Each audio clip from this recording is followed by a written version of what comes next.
Alright, hello guys, how's it going? In today's video, we're going to be talking again about that upcoming snowy pattern we could enter into. There's a few upcoming snowstorms that look like they could possibly occur.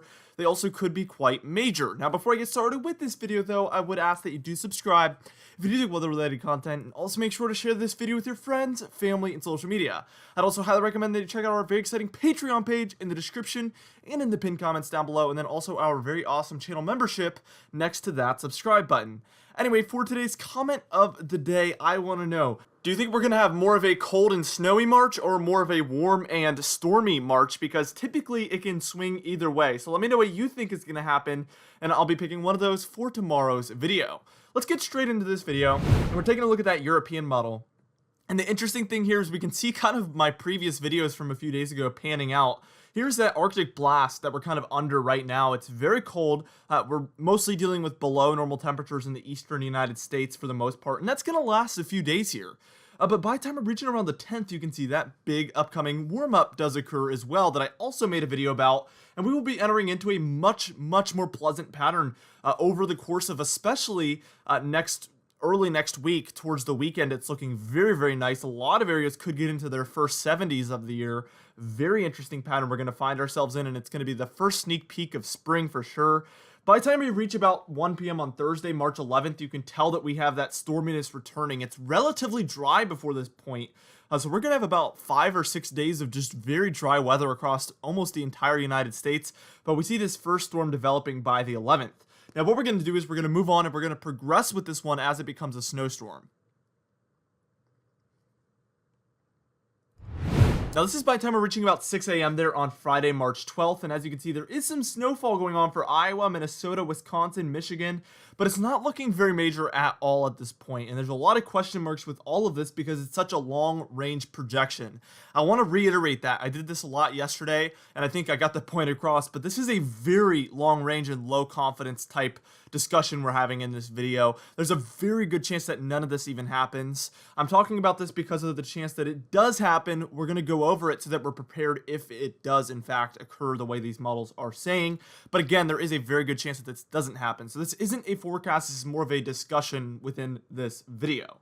Alright, so we see that little bit of snowfall there. Let's move this towards about 1 p.m. on Saturday, and you can see that storm generally moves out. It's located over Maine at this point. But we do enter into a cold pattern as we reach the end of next weekend, or I guess the middle to end portion of next weekend. And we do see generally some snowfall that could be occurring for a lot of the northern United States. Again, this is by Saturday, 1 p.m. on March 13th, and a lot of things could change with this. I also generally think that this upcoming pattern we're going to be in for the middle portion of March could be very good for severe weather development as well, and we could have our first major severe weather event within that time frame. It's very hard to say because it's far out, and severe weather is one of the hardest things to forecast in the medium to long range, but we are going to enter into a pattern that is sufficient. That's the most I can say at this point. Alright, now what we're going to do here is we're going to move on, and we're going to move on towards where that second snowstorm could begin to develop here in just a moment on this model, and then we're also going to move on to the GFS model in just a moment. Now, we actually only have one more frame here of the European model, but let's take a look at it. It's at 1 p.m. on Sunday, March 14th. The European model only goes out to hours 2:40. That's probably for the better, but we can see that there is that second snowstorm developing down there for Texas and New Mexico. We really have to have our fingers crossed that this does not occur this way because they don't need any more wintry weather. I think all of them can testify for that if there is any Texas viewers in the comments down below. But really, we enter into a pretty cold pattern for the central and eastern United States towards the end of the model run, which is very interesting.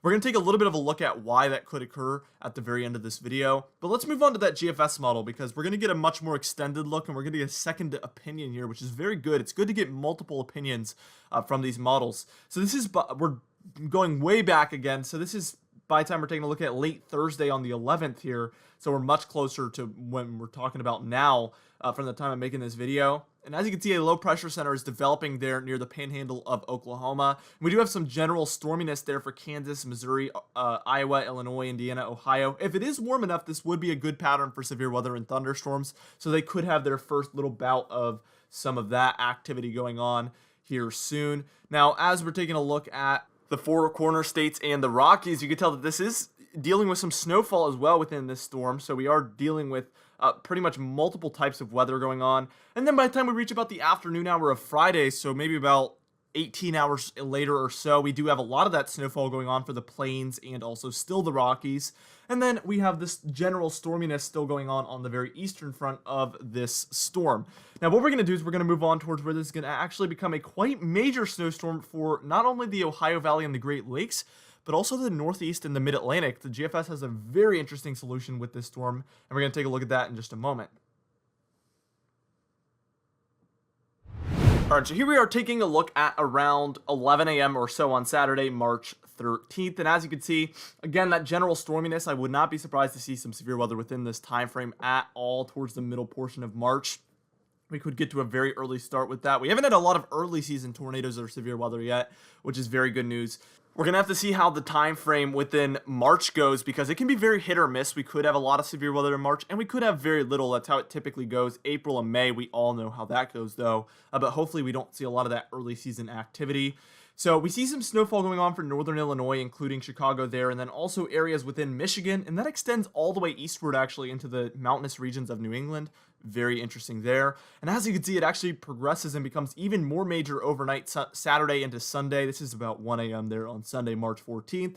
We have heavy snowfall going on for Ohio, Pennsylvania, New York, Vermont, New Hampshire, Massachusetts, and even Maine there. So this would be a very major snowstorm. A very interesting trough we have there. It's kind of pointing more towards the west. We see this from time to time, and it can cause snowstorms like this.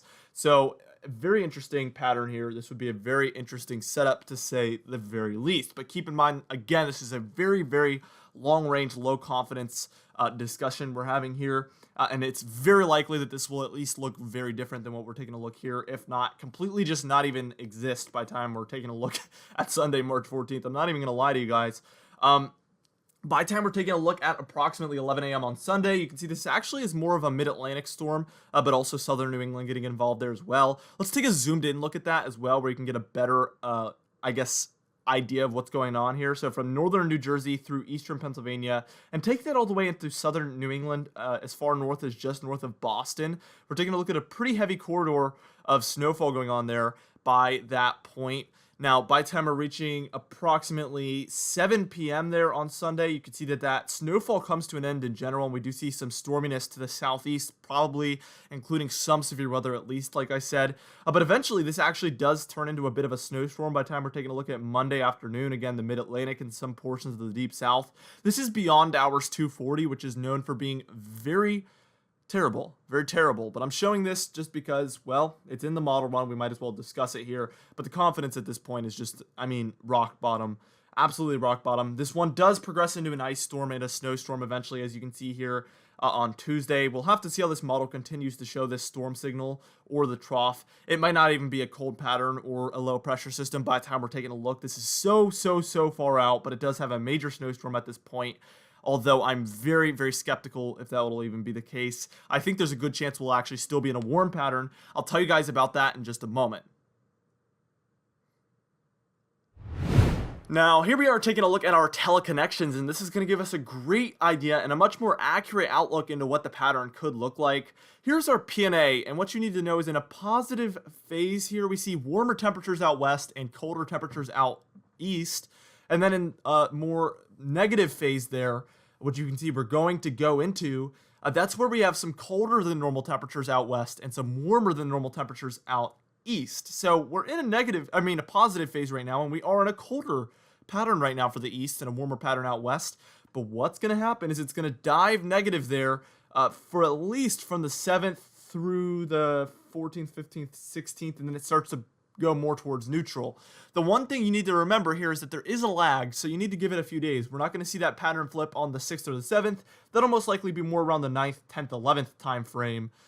So you have to give it time for these patterns to really take place based on what the teleconnections are showing. But again, towards the end, we do start to see that come more neutral or positive, and most of these models have shown colder temperatures return out east for the most part towards the later portion of this time frame. So that's probably why they have a positive PNA or a neutral PNA coming back. Here's that AO though, and what you need to know is basically in a positive phase, it doesn't allow for much potent cold air to enter into the United States, and in a negative phase, it really does. A lot of cold air comes in, and as you can see, we're in a negative phase, but that's going to be quickly coming to an end by basically tomorrow or the 7th. Again, give it a few days, so around the 8th, 9th, 10th, we should be feeling the effects of a positive AO, which should mean less cold air and more warmer air is going to be able to take over for pretty much the entire United States, but for the most part, just most of the United States. And it appears like, according to this European ensemble model, we will stay in that positive phase through the 20th of March. The GFS model, however, does have it reaching more of a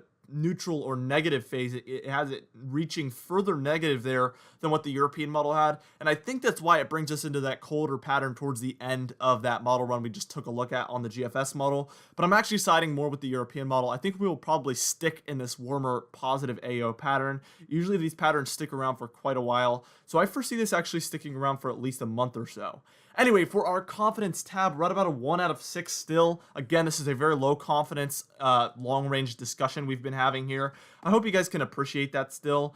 Anyway, for today's comment of the day, I asked you guys, do you think we're going to have any more snowstorms this kind of spring, late winter, springtime? And John R said, yes, at least one more snow event, but nothing major. I do think it's possible we see some major events, but I also think it's possible that John R here is correct, and we really just see some more minor events. That would be also not very surprising at all as well. Anyways, for today's patron highlight of the day, I want to thank you all for supporting the channel, but especially our platinum patrons: Sebastian Tao, John Bembenek, James Wade, Dovey Nagel, Alan Balemo, Adam S., Larry Lepan, Donna Carnes, and Cameron Marshall and Adam Mattis, alongside our diamond patrons: Bill Roberts, Alan Sherry, Marcus Connolly, Noah Harley, Michael Codalessa, Michael Buell, Catbite, Charles Stinnett, Kellen Manhart, It's Jay, Cindy Klein, Mark J., Luke Valego, Gary's, and John Quialisi.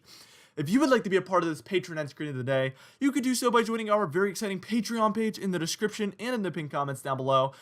Thank you so much for watching this video. Again, be sure to share it with your friends, family, and social media. I will see you guys in the next video.